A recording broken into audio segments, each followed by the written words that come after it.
आप देख रहे हैं मलिक न्यूज 24, नजर सच खबर पर। वक्फ संशोधन के खिलाफ मध्य प्रदेश कांग्रेस विधायक आरिफ मसूद सुप्रीम कोर्ट पहुंचे। उन्होंने सुप्रीम कोर्ट में नए कानून के खिलाफ याचिका लगाई है। उन्होंने ये याचिका व्यक्तिगत तौर पर दी। इसमें मांग की गई है कि नए कानून को रद्द किया जाए, अगर जरूरी हो तो वक्फ कानून को नए तरीके से संशोधित किया जाए। आरिफ मसूद मुस्लिम पर्सनल लॉ बोर्ड के कार्यकारी सदस्य भी हैं और भोपाल से विधायक है।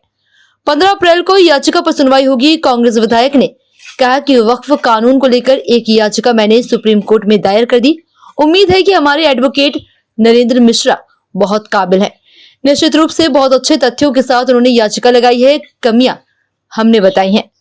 एक सेंट्रल वक्फ होता है, इसमें 22 मेंबर होते हैं, इसमें 12 आपने नॉन मुस्लिम कर दिए। जब पहले ही आपने ये कर दिया तो इंसाफ तो खत्म हो गया। आरिफ मसूद ने आगे कहा कि दूसरी बात तो जो आपने कही है कि एक प्रॉपर्टी लेकर दूसरे को दी जाएगी, वो उस कानून में कहीं नहीं है।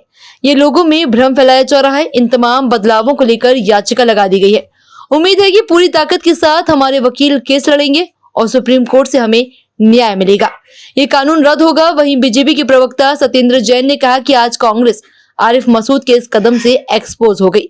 अब कहा है कि राहुल गांधी, प्रियंका गांधी जो संविधान की किताब हाथ में लेकर शोर मचाते हैं। वक्फ संशोधन पहली बार नहीं हुआ, कांग्रेस के राज में भी कई संशोधन हुए हैं। हाँ, ये काला कानून है, इसको हम लोग एक्सेप्ट नहीं करेंगे।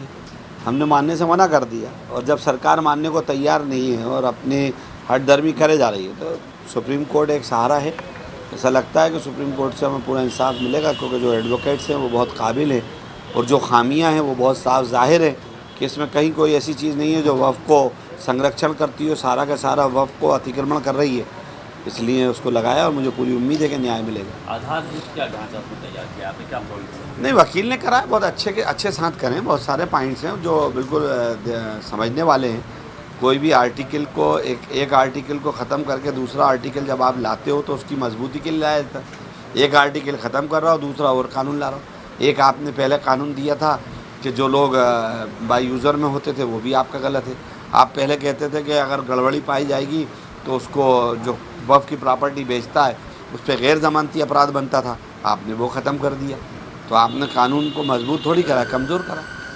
लेकिन कांग्रेस का उसका कुछ समझ में नहीं आ रहा है। सोनिया गांधी, प्रियंका गांधी, राहुल गांधी का इसमें कोई बयान भी नहीं आया। हैरत की बात है, आपको क्यों नहीं समझ में आ रहा? रात में 1 बजे तक राज्यसभा में और लोकसभा में दोनों नेता बैठे रहे, वोट करके गए। अब उसके बाद कैसे समझना चाहता है देश, ये मैं नहीं समझ पा रहा। देखिए, मुझे लगता है आज पूरी कांग्रेस आरिफ मसूद जी के इस कदम से एक्सपोज हो गई है। ये वही राहुल गांधी और ये वही कांग्रेस है जो बार बार कहते थे संविधान संविधान संविधान को लेके। और ये वक्फ अमेंडमेंट जो हुआ है ये पहली बार नहीं हुआ है। ये नेहरू जी ने भी किया था, नरसिंह राव जी ने भी किया और ये मनमोहन सिंह जी ने भी किया था। उसके बाद अब वक्फ में अमेंडमेंट हुआ है, तो ये जब अमेंडमेंट हुआ है तो ये वही संविधान के द्वारा निर्मित संसद में हुआ है, लोकसभा और राज्यसभा से पारित हुआ है। और आज धिक्कार है इस कांग्रेस को, और कांग्रेस को चुल्लू भर पानी में डूब मरना चाहिए। जो संविधान के रक्षक बनते हैं आज संविधान के भक्षक बनने वाला काम कर रहे हैं। बड़ा निंदनीय कदम है।